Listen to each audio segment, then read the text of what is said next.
So one of the biggest changes in mindset that helped me go from unemployed to unemployable was when I started looking at things more as an owner as opposed to as a consumer. So we all know about retail therapy, right? Where you go out, you buy something, it makes you feel good in the moment because, maybe you had a rough week and you just want to reward yourself. Well, a lot of times when you're getting started to invest, it's hard to maintain interest in it because you may not have had an interest in money or stocks or investing in the past.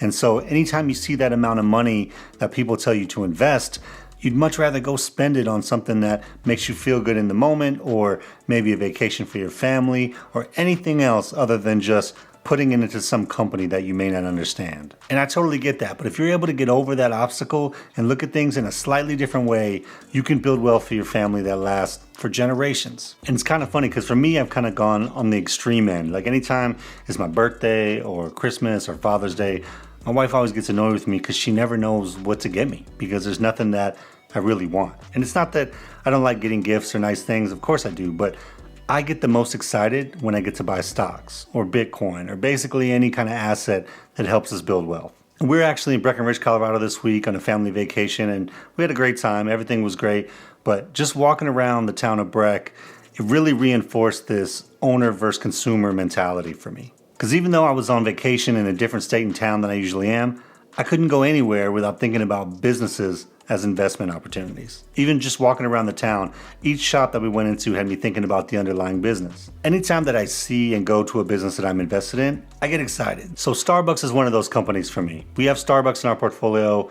I like going to Starbucks. I like buying their coffee. It tastes good. I don't buy it every day, but anytime that I go, I don't really mind spending my money there because I know, one, I'm going to get something out of it, but then two, I'm going to get a little bit of that profit and revenue back on the back end, whether that's through a dividend or through the stock's price appreciation. So even that slight change in perspective helps me to invest even more because I get excited about being a small part of this business that's doing well. And look, I'm not here to tell you to stop buying $5 coffees every day. Number one, I'm invested in Starbucks, so please keep buying your coffees. But no, I'm kidding. But the advice that people give you when they say, stop buying $5 coffees and invest that money and you can have, $1 million in 85 years. Like all that is nonsense to me. You make your money.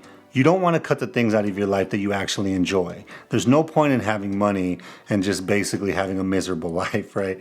So don't cut the things that you enjoy. Be smart about it, of course, but try to optimize your spending as much as possible. And what I mean by that is, look, if you love Starbucks and you love buying Starbucks every day at $5 a pop, try to find a way to also buy Starbucks stock as you go because that stock is going to grow and you already know that you're going to be spending part of your money there anyway. So not only do you get the immediate benefit of getting your coffee that you enjoy, but you also get a long-term benefit of contributing to the success of a company that you've invested in. And to me, that perspective is the quickest way to get excited about investing if you've never really been into it before. Anywhere we go, have to support the portfolio companies. Gonna start next. So you get mad at me for buying cups and supporting the portfolio. Is that what it is? Yep. So remember, stocks are just ownership shares in actual businesses. So if you think about it like this, if you owned a small percentage of a local business that you knew, every time that you drove by and you saw a bunch of people there waiting in line, waiting to pay, you'd get excited about that, right? And it would be amazing to walk in there, spend your own money there, knowing that you're part of it, but also contributing to the long-term success of something that you own. And I think when you start looking at stocks that way, it makes it more real. It makes it more tangible. And the great thing about the stock market is it gives you the opportunity to take small ownership slices in businesses every single day. I love that. This doesn't just have to be for people who pick individual stocks. Investing in index funds is one of the best way for most people to probably build wealth. And so even if you're just invested in the S&P 500, this still applies to you. Because for every dollar you have invested in the S&P 500, you have this much of these companies. Apple, 6.5%. Microsoft, 6%. Google, 3.9%. Amazon, 2.9%. Tesla, 1.75%. And there's hundreds more in the S&P 500. These are just the biggest ones. So look, if you're struggling to get excited about investing and putting your money to it, make it easy on yourself.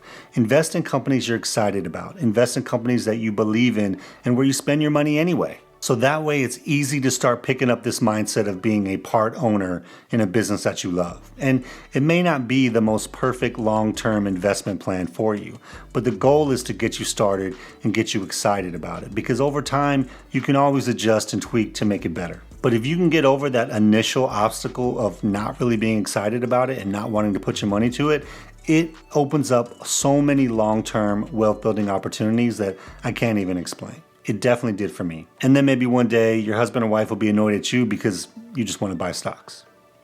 So that's all I have for you guys today. If you have any questions about stocks or investing, put them down in the comments below. If you want to watch more videos like this, click on these videos on the end screen, and I'll see you guys in the next one. Peace. All right, guys, so what kind of breakfast taco are you? I would like to say a carne guisada with cheese. Chili's potato. I'm not basic.